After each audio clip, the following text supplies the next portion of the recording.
أعوذ بالله من الشيطان الرجيم. بسم الله الرحمن الرحيم.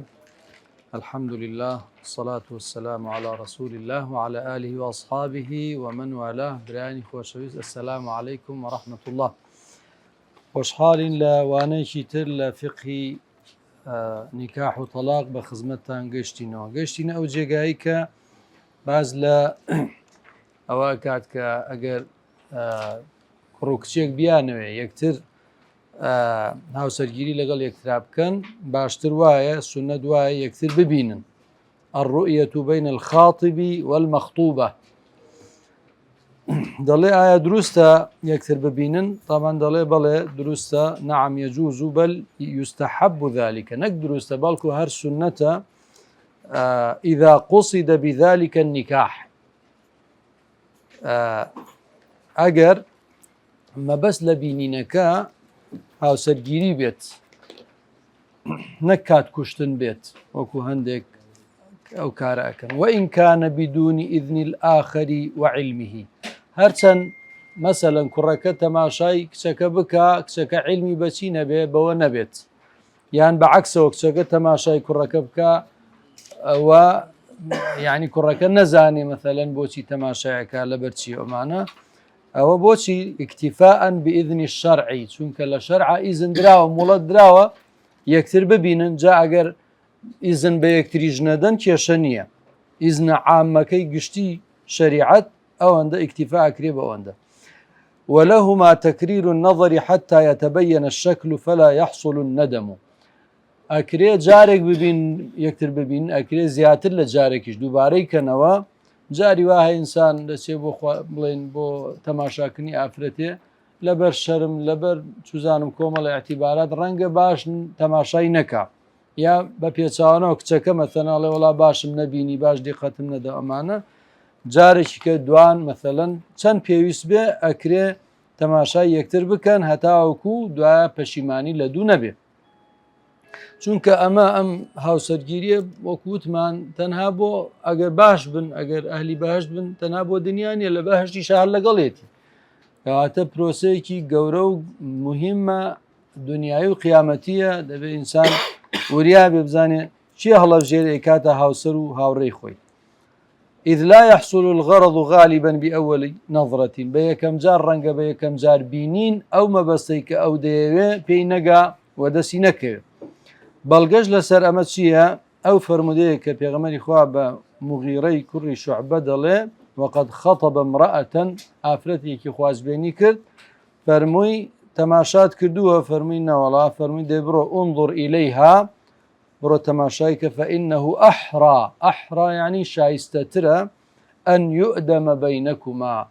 يعني ئەم بینینە کە بینی ئیتر ئەوە بێتە مایەی چی؟ مایەی بەردەوامبوونی هۆگری و خۆشەویستی و هاوسەنگی لە نێوانیانە و ئینسیجام لە نێوانیانە. يؤدم الإدام والأدم الإصلاح والتوفيق والألفة والمودة، ئەمانە هەمووی دەگرێتەوە. کەواتە بۆ ئەوەی کە پەشیمان نەبێتەوە، ڕەنگە جاری خۆی کە مەسەلەن کاتانی تر قەدیم یعنی وابوو مەسەلەن گەنجێک ژنەکەی بۆ هێنرایە ماڵەوە گوازراوە، ئەو کات دەیزانی مەژنی خۆتی بۆ یەکەم جار ئەیبینێ، پێشتر نەیبینی بوو. ئەوە بەڕاستی ئەوە پێچەوانەی سنەتە، چونکە ئەحرا یعنی ئەولا و ئەجدەر، یؤدەمە یعنی چی؟ یعنی دەوامی ئولفەت و هۆگری و مەحەبەت و ئینسیجام لە نێوانیانە. وهروها حديث كمان هيك أبي حميد ساعدي الله قال رسول الله صلى الله عليه وسلم إذا خطب أحدكم امرأة فلا جناح عليه أن ينظر منها، يعني جناهي لسرنية جناح بجناهك أو ثريك، يعني لحق لا يبدأ ميلي بيبكار لحق أو بيوتري جناح، يعني لحق لا يندى وتوشي جناه نبوك أجر تماشاي بك إذا كان إنما ينظر إليها لخطبته، أجر بو ما بستا تماشايك بوي خواز بيني ليبكى بو أو به. وإن كانت لا تعلم، هرچن آفرتك نزانيه كأم تماشايك لبرتشيه وهو كارتشيه. ئەو ئیمامی ئەحمەد ڕێواتی کردو ئەوە زانیمان کەواتە نەک دروستە تەماشا یەکتر بکەن بەڵکو سنەتە بەڵام تەماشای کوێ یەکتری بکەن تا کوێ مەجال هەیە حدود الرؤية لا يجوز له أن ينظر من المخطوبة إلا وجهها وكفيها ظهرا وبطنا دروست نییە تەماشای خوازبێنی کراوەکەی بکە ئەو ئافرەتی ئێوە بیخوازە ئیلا دەست و دەموچاوی نەبێ دەست و دەموچاو اینجا دەستەکە ظهرا وبطنا لەسەر و لە ناو تەماشای هەردووکی بکە کێشە نییە بۆچی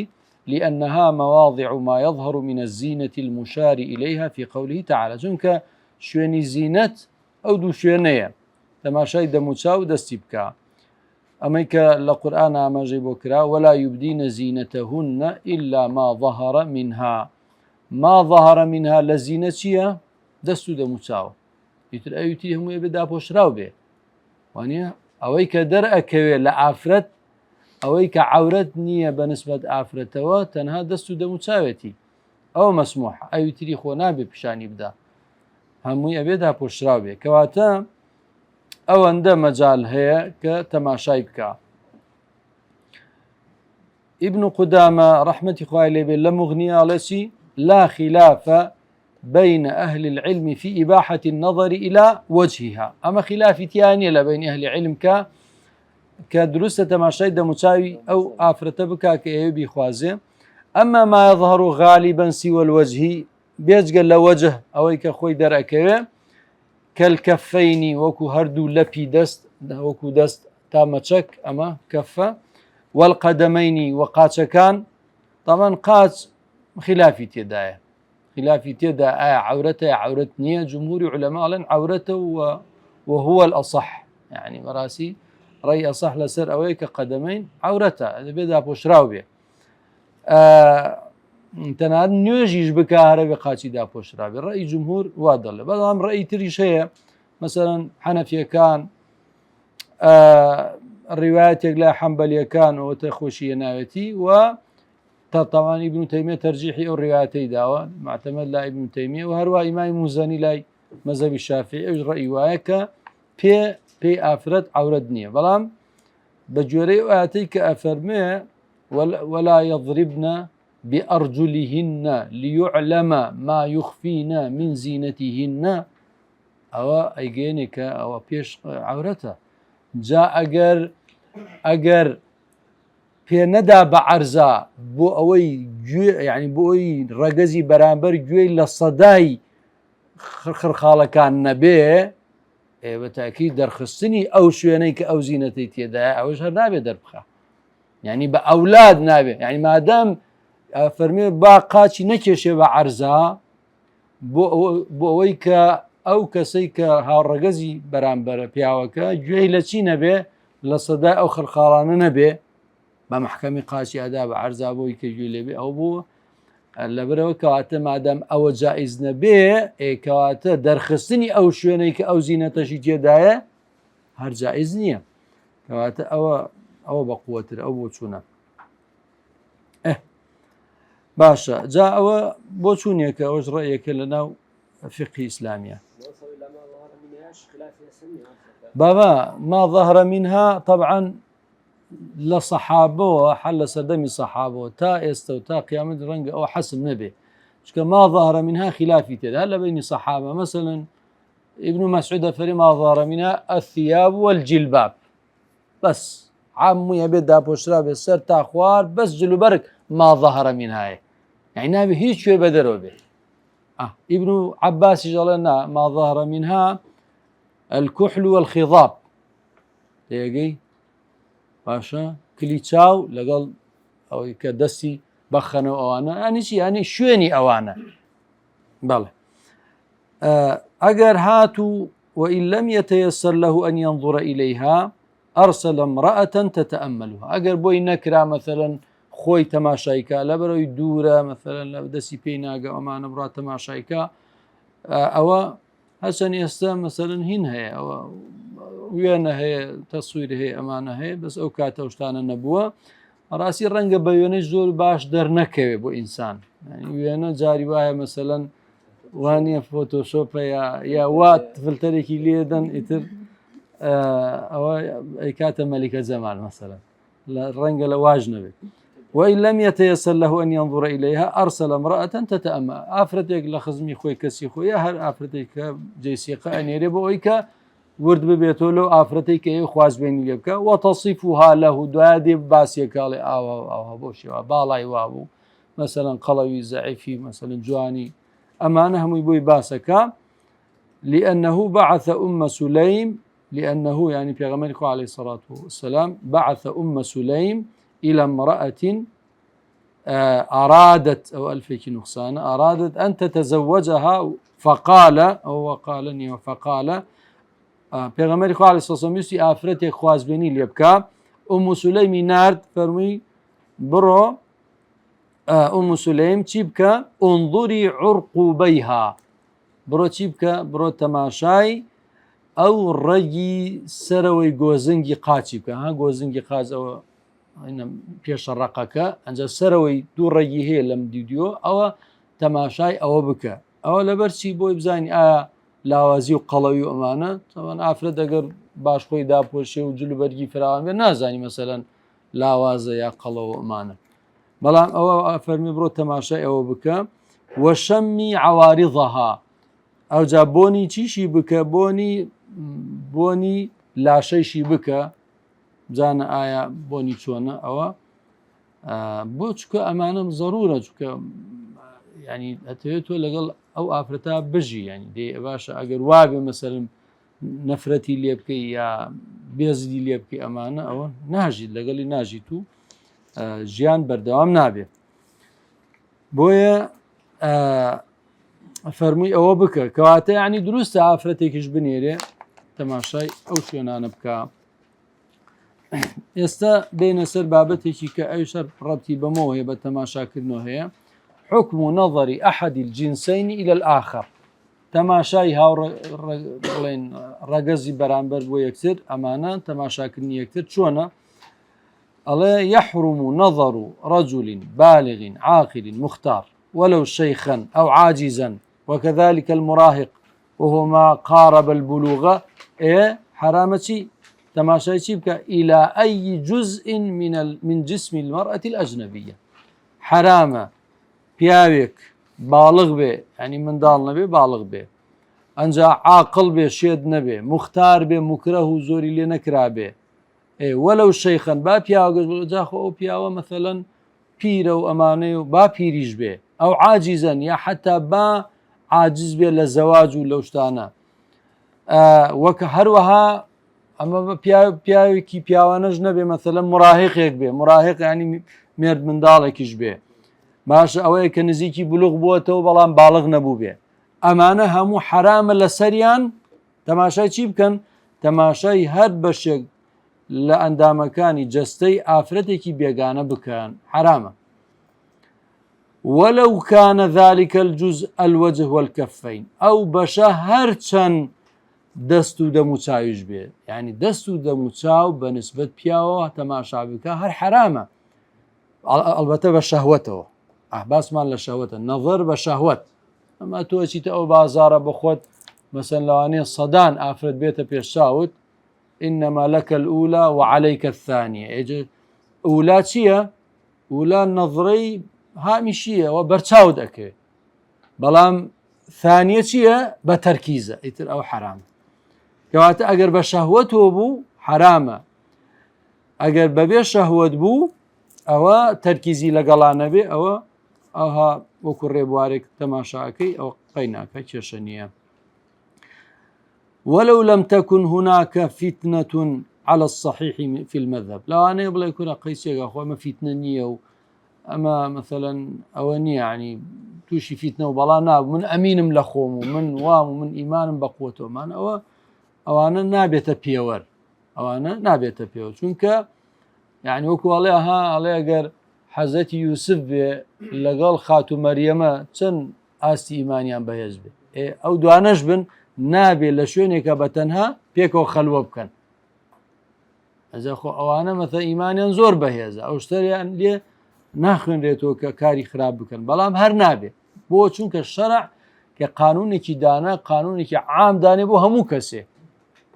باشە ئەوە ناڵێ بڵێ وڵا لەبەرەوەی ئەمانە ئیمانیان بە هێزەقەی ناگە بۆ ئەوانە دروست بێ بۆ ئەوانی کە دروست نییە باشە کەواتە بە نەزەری حرام ئەوە بەو شێوازی کە باسمان کرد ئەوە نابێت وكذلك يعني نظر بالشهوة حرامة وكذلك يحرم على المرأة أن تنظر إلى الرجل لغير حاجة يعني وهذا بيتوانا شو أفرد بو بياوش بهمان شيء نابت تماشايك بشهوته أما بلغكيتي قل للمؤمنين يغضوا من أبصارهم بلا أي بيغمر عليه الصلوات بإيمان داران بفرمو يغضوا من أبصارهم يعني شي يغضوا من أبصارهم آخر شاي دا بوشة فقيرة شون برابريوه سري أخذ سري نزم كاكيشة بآفرتك خرابتر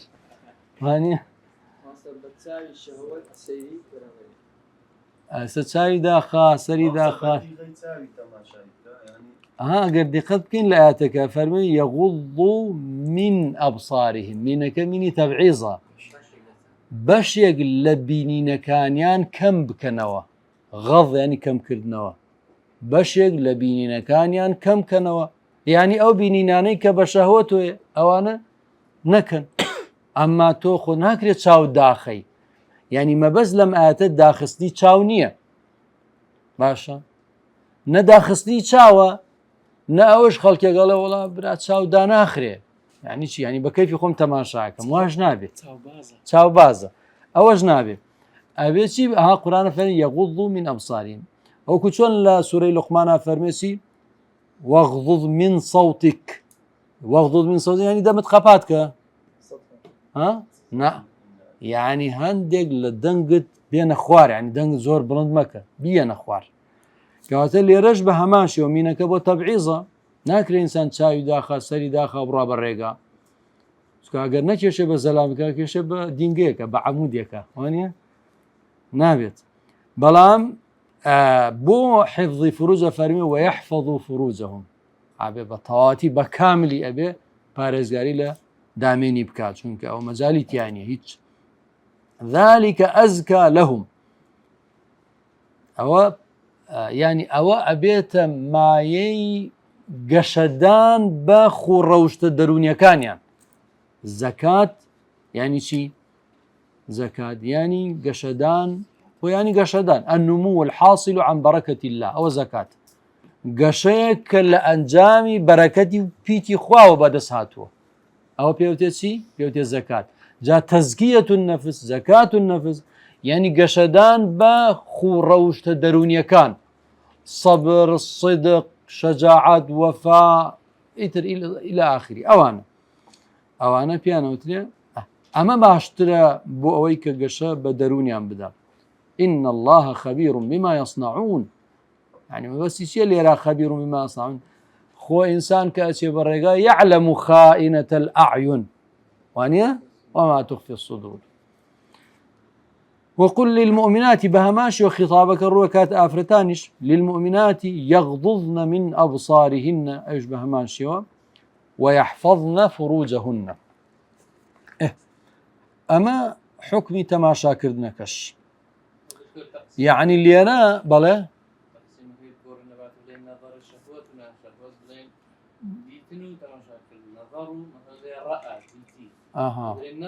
آخر آية لزماني كردية ديتي بمعنى شهوته ديتي يعني كوتة بيش ساي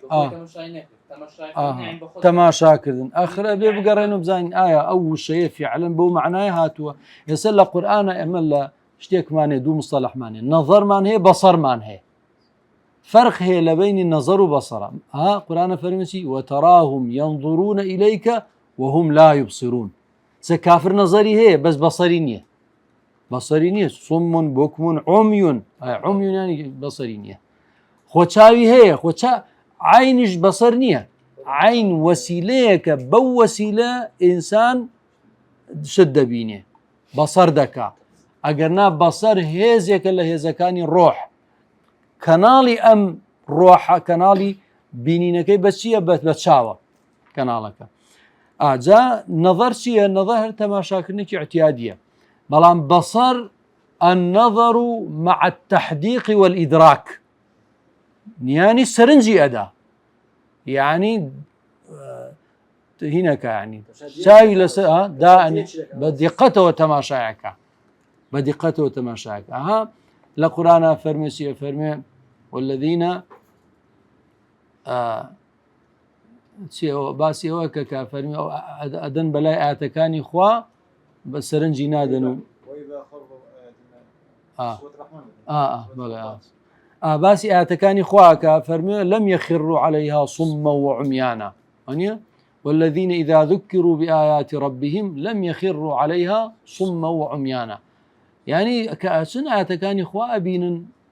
هەروە بینینێکی سادە ناکەن، شوێرانە بەسەریان ناڕن، بەڵکو سەرنجیان ڕائکێشێ. ئەوەیە بەسەر، ئەوە بڵێن لە قورئانە جای کردوتەوە، بەس ڕاستی کوردی نازانم ئایا تەماشاکردن بە معنای سەرنجدانە.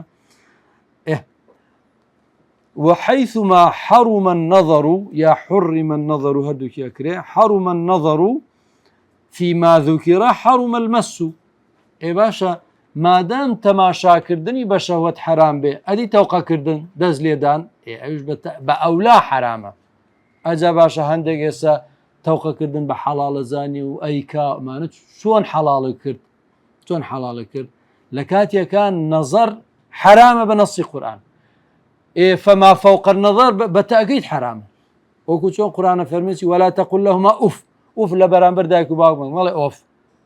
باش ئەلێدان قسە پێوتن عەزێدان ئێوە بە ئەولا بە قیاسی ئەولا، کەواتە مادام نەزەر حرام بێ تەوقەکردن و دەست لێدان و شتەکانی کەش ئەش بە هەماشەوە بە ئەولا حرامترە. بۆچی؟ لأنه أبلغ منه في التلذذ وإثارة الشهوة، چونکە زیاتر کاریگەری دروستەکە لە بۆ وروژاندن، زیاتر وروژێنەرە. ئەوڵێ وەڵام من آخر کەساتێکی سیاسیم و ئافرەتە دێ دەسەهێنێ من چۆن تەوقەی لەگەڵان نەکەم، چۆن دەسم بگێڕمەوە، عیبە و نازانم شەرمە و نازانم چی. یان مەثەلەن ئەڵێ وەڵام نازانم من ئەندام پەرلەمانێک و نازانم چیم و ئەمانە پاسایی بۆ هێنێتەوە، ئەمە پاساو نییە بەڕاستی. تۆ کە تۆ مەثەلەن تەوقە ناکەی هەم ڕێز لە خۆتەگری و لە دینەکەی خۆت هەم لەویشەگری. باشە ئەسڵەن ئەگەر پێی بڵێ کاکە من دینەکەم وان پێڵێ کە من تەوقە نەکەم لەگەڵ ئافرەتە، ڕەنگە لای ئەو یعنی تۆ لە بەرچای ئەو زیاتر گەورە ببی، زیاتر گەورە بی، ئەڵێ ئەمە پابەندە بە دینی خۆیە و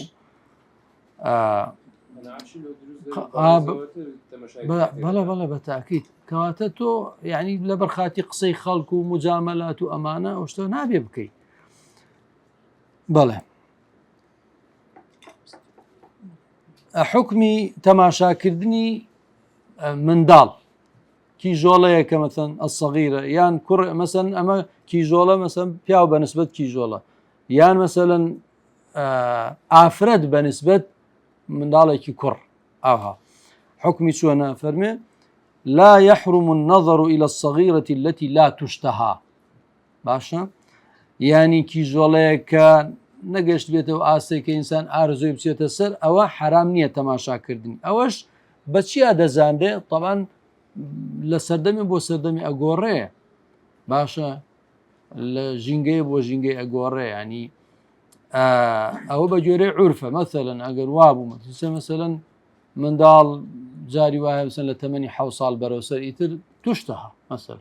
وانە و هەروەها وەسەغیر غیر المراهق، چکە بۆچی ئەم سەردەمە جیاوازە خەڵک جاران مەثەلەن ئەو معلومات و زانیاری ئەو شتانەی ئەزانی کابرا هەتا ژنیش هێنا ئەو شتانەی هەر بەگوێ نەکەوتبوو یان نەی ئەزانی ئەو شتانە حاڵاتی جنسی و ئەمانە. بەس ئێستاەوە لە بەرچاوێتی ئەی بینێ ینی لە تۆڕە کۆمەڵاتیەکانە لە شوێنی ترە ئەمانە ئەبینرێت لەبەرەوە فەرقی هەیە، ینی معلوماتی زیاتر بۆ بەحسە. والصغير غير المراهق و منداڵێک کە هێشتا یعنی نەگەشتوتە سنی مراهقة إلا إلى الفرج منهما عفوا إلى الفرج منهما إلا إلى الفرج منهما، يعني حرام نییە تەماشاکردنی إلا تەماشاکردنی چی نەبێ؟ دامێن باهی منداڵیش بێ هەر نابێت تەماشا بکرێ، نابێت تەماشا بکرێ. لأن النظر إليهما ليس في مظنة الشهوة چونك تماشاكرني كي جۆڵەیەک یا کوڕێکی گسک ئەمانە منداڵێک تەمەنی 7 ساڵ کەمتر بێ ئەمانە جێگە گومانی شەهوەت و ئارزوو ئەمانە نینی لەبەرەوە ئیشکالی تیانە فلا يحرم ذلك لەبەرەوە حرام نییە ما حكم نظر أحد الجنسين إلى محارمه تماشاکردنی محرم چۆنە مثلا پیاو بۆ دایکی بۆ خوشکی بۆ پلکی بۆ ئەمانە و هەروەها ئەو بەعکسی شەو مثلا ئافرەت مثلا بۆ باوکی بۆ برای بۆ مامی ئەمانە يجوز نظر الرجل إلى محارمه من النساء إلا ما بين السرة والركبة السرة والركبة أو يتر أو نابي بهج نوعه بلان لغيري أو فرمي دروسته طبعا أيش دو نوع مثلا بو معنانية مثلا آفرتك بو نمونا بيت لبران دانشي لبران بري براكي مثلا السرة والركبة دا بوشي أو يتري همي لو قربي أو بو شوازنية چونکە ئێستا سەردەمیش گۆڕاوە ینی دوو لە ڕوتان زینای مەحارم زۆر بووە لەبەرەوە ئەبێ ئەو خوشکە مثلەن ئەو دایکە ئەو پلکە ئەمانە وریا بێت ئاگای لە خۆی بێت ینی زۆر دنیا گۆڕاوە بەڕاستی دەبێ وا خۆی پیشان نەدا مەسەرم بۆ نم پرچی ڕوتە قۆڵی مەسەرەن تائێرە هەڵکردو ئەمانە ئەوە تەئسیر ناکە بەڵام يعني عورتيش دو نوعي كان مغلظة نوعي كان مخففة وانيا او انا بالنسبة محارمه او بيبزاني شو درخة وكذلك المرأة تنظر إلى محارمها من الرجال ما عدا ما بين السرة والركبة او نشبه مانشي هو بالنسبة بياوانه سرة والركبة بياو تاويتر عورته لو لا يتر عورتني بزو كتمان دبي او خونا كريم مثلا بە شۆرتێکەوە بێ لە بەرامبەری خوشکەکەیەوە دانیشێوانە هەر تەنها سوڕە ڕوکبەی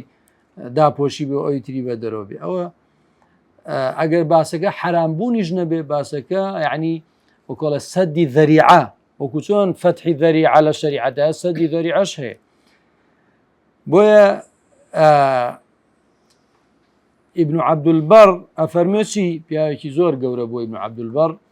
كتابي زورة بس دو كتابي هي عمدا لفقها ولا حديثة بناوي تمهيد واستذكار التمهيد والاستذكار أو دو كتابي مهما لقد كره الشعبي أن يديم الرجل النظر إلى ابنته أو أمه أو أخته الله إمام الشعبي كيك لا تابعي كان پێی ناخۆش بووە یا پێی باش نەبووە پەسەند نەبووە کە پیا و تەماشای یعنی ئەوکۆڵە بە بەرداوامی سەرنجی کچەکەی بدا یا دایکی بدا یا خوشکەکەی بدا چاوی زۆر دابگرێ لە سەری و سەرنجی بدا ئەڵێ ئەوە لەو سەردەمەی خۆی وایوتووە وەزەمانه خەیر من زەمانینە هذا زمانی ئەو زۆر جیاوازترە لە زمانی ئەدی زمانی ئێمە لەگەڵ ئیبن عەبدولبەڕا ئەرسە عاسمانی فارقە وهروها ابن نجيم كعالمك حنفية دله الخلوة بالمحرم مباحة خلوة كردن يعني بيك وبن لشونك تشول يا بتنها مباحة لقل دايكد لقل خوشكد لقل بتنها لمالو بكيشنية إلا الأخذ من الرضاعة بلان خوشكي شيري وكو خوشكي نسبينية دايكي شيري وكو دايكي نسبينية وهروها والصهر الشابة يعني ئەوە بڵێن خەسوویەکە گەنجە بۆ نمونە ئەم مەسەن پیاوە کچێکی هەیە باشە ئەیدا بە کەسێک تەمەنی ئەو کەسە لەگەڵ بڵێن خەسووەکەی ئەو کوڕە لەگەڵ زاوە لەگەڵ خەسوو تەمەنیان لە یەکەوە نزیکە ئەم خەسوەش گەنجە ئەوش هەر تەمەنی لەمە نزیکە ئەمە بەڕاستی خەلوەکردن لەگەڵ یانی مەسەن بۆ بڵێم با پێکەوە سەفەرێ بکەن یا مەسەن لە ماڵەوە پێکەوە بن خەیچێکە ئەمانە ئەڵێ ئەوە نەکرێ بۆچی چونکە ئەمە تەمەنیانە ئەمە ئەگەر خەسووەکە مەسەلم بە تەمەنە و ئەمانە تەمەنێکی کردو ئەمانە ئەو کاتە کێشە نییە متى يباح النظر إلى الأجنبية تشكاتيك إنسان دروست تماشى آفرتي بيقان بكا لتشان حالتك إجازة دراوة يكم عند المداوات كاتي شارسر مثلا دکتۆرێکی پیاوە ئەوە عیلاجی ئافرەتێ بکە باشە یان بە پێچەوانەوە دکتۆرێکی ئافرەتە ئێوە عیلاجی پیاوە بکە ئەوە بۆ چارەسەرکردن دروستە تەماشای ئەو شوێنانە بکە فينظر إلى المواضع التي يحتاج إليها طبعا ئەبێت تەماشای ئەو شوێنانە بکە کە پێویستی پێێتی مەسەلەن بۆ نمونە شوێنێکی عملیاتەکە تە بەس تەماشای ئەو شوێنەکە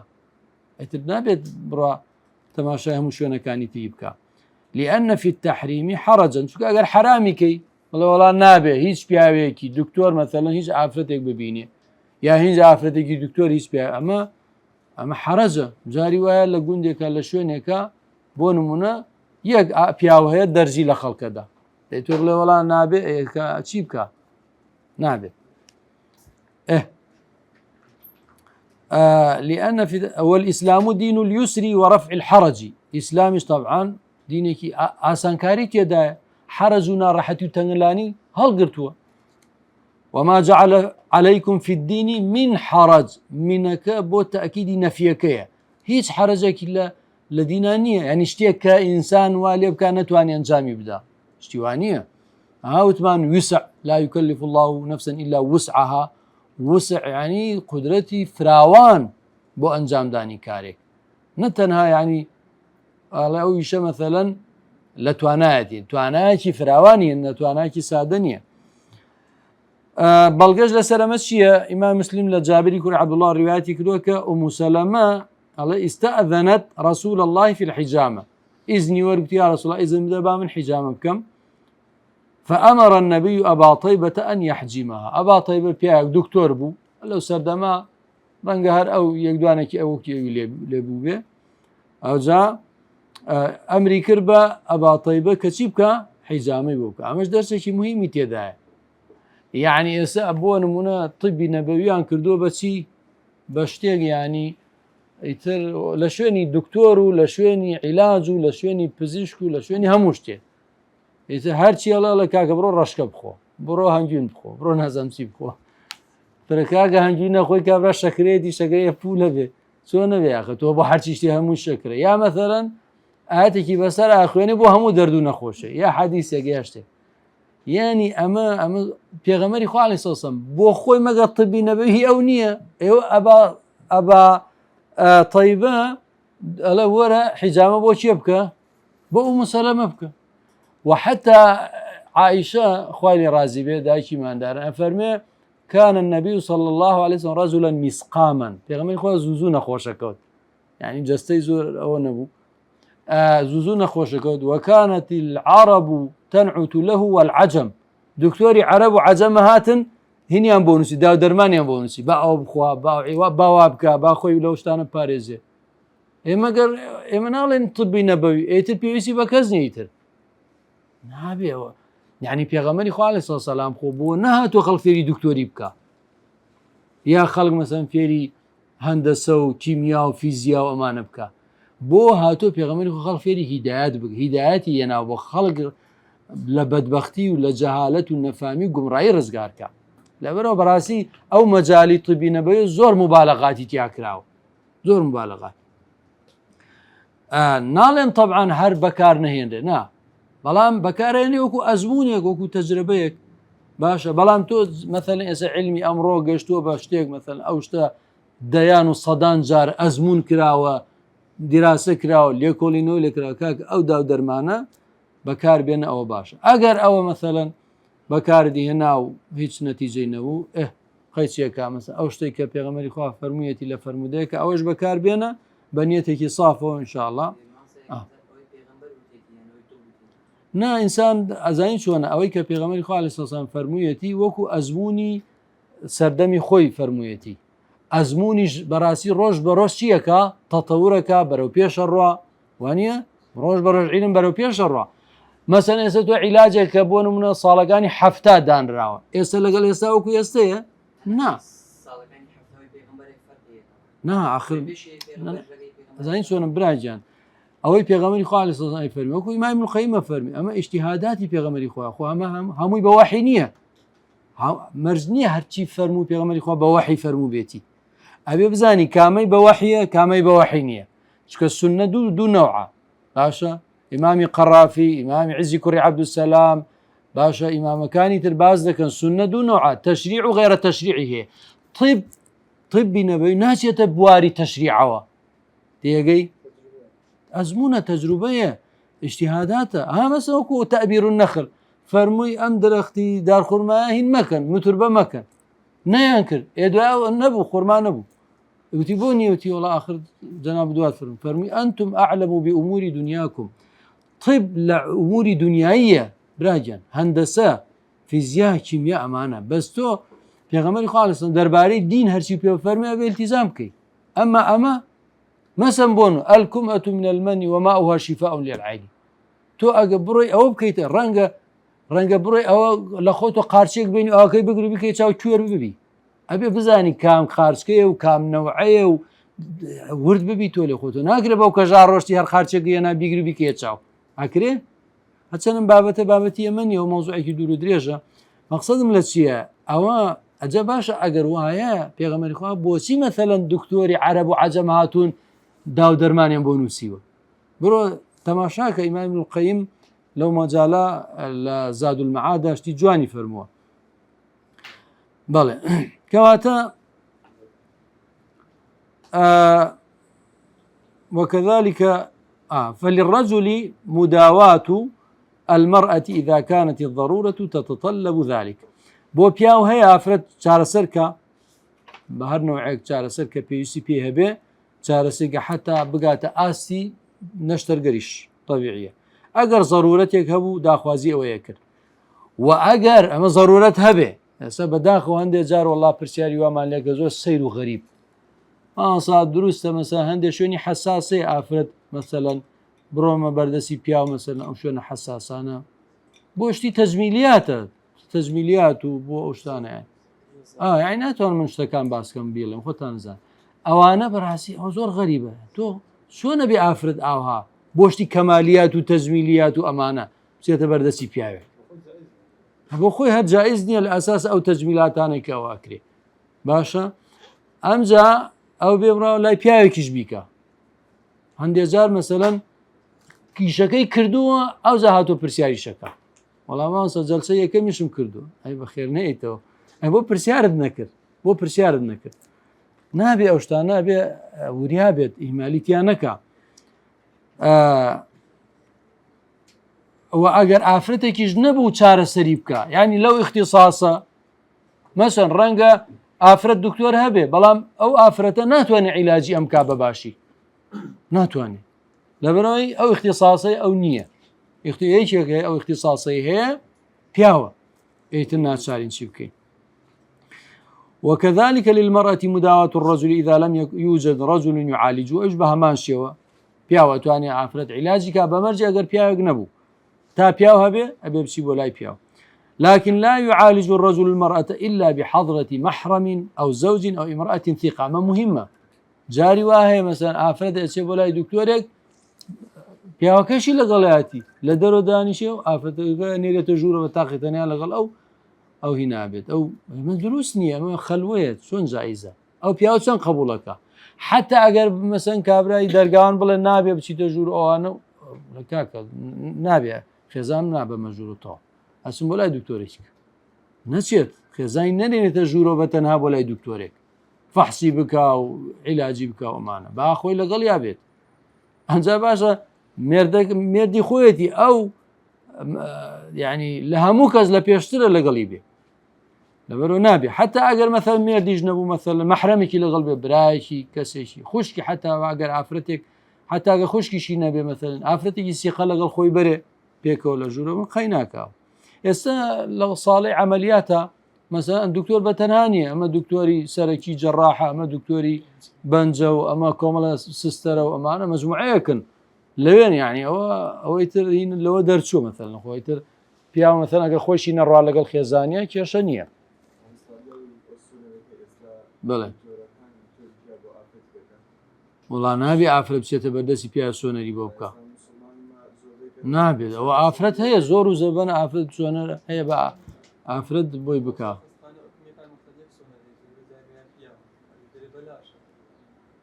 والله ئیتر کابران نەیبێ و ئەمانە ئیتر ناچارە بەس ئەگەر هەیبێ ئەبێ بڕاتە لای ئەو شوێنەی کە پیاوێکی لێ بۆی بکە ئافرەت بچێتە لای ئافرەت أو وجد الطبيب المسلم وإذا وجد الطبيب المسلم أجر طبعا أما جاي شيء كتير لمرجع كان أجر بزيشكي مسلمان هبو يعني بياوك أجر بزيشكي مسلمان دسكو نابي بتشي ولا بزيشي نا مسلمان بتشي ولا مسيحية بتشي ولا يزيدية بتشي ولا هركسيش كنا مسلمان أو نابت ماشا شون كبو زياتر أمين ترى وجاي ثقة ترى وجاي متمانة ترى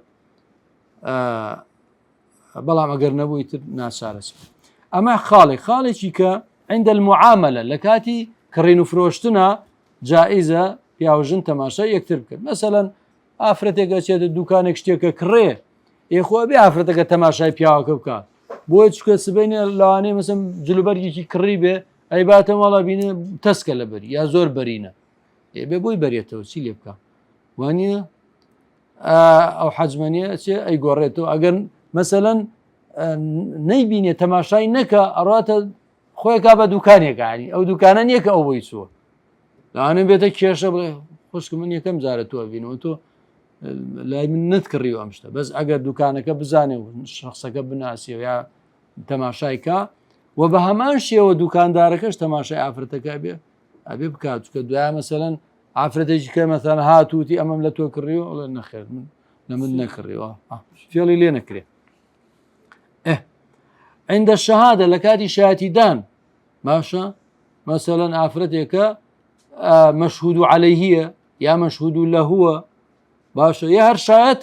شهادة مثلا لموضوعك لبابتك لدادقا ولا محكمة إخو دادقاك مثلا داد وركي أو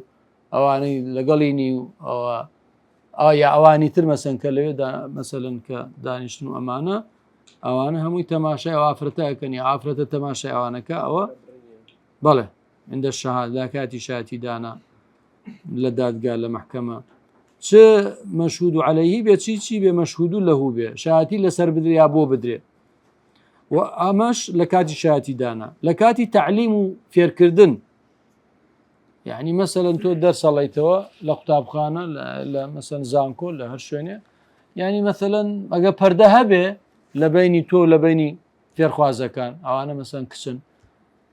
يعني علميا إثبات كراوة يعني روبرو قصة كردن وأم مثلا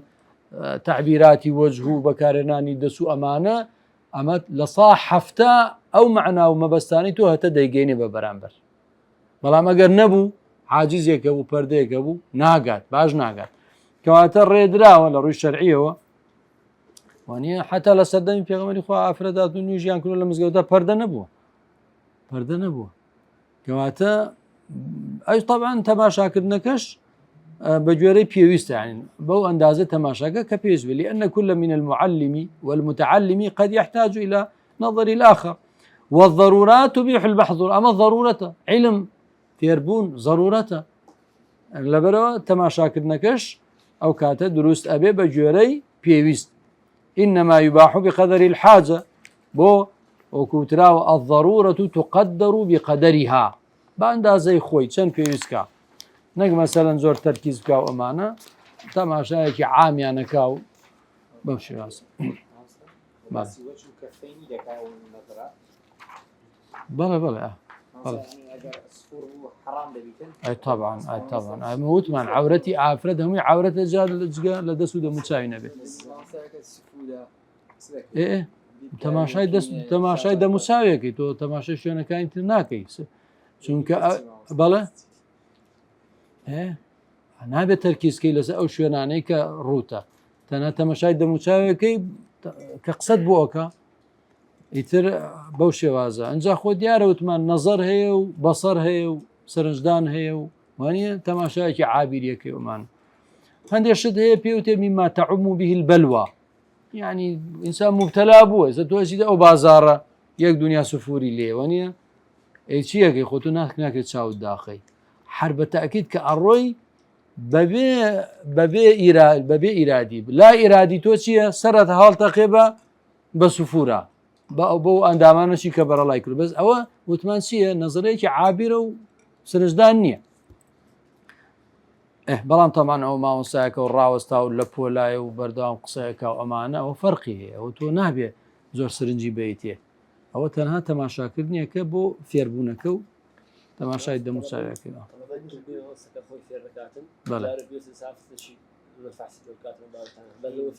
نا ئەو وتمان بۆ فێربوون بۆ تعلیم جارێ پەر لە هەموو شتێ لەسەر هەیکەل و پەیکەر و ئەمانەیە ئەگەر مەسەن هەر زەرور بوو زیاتر بۆ تەشریحە توێکاری ئەمانە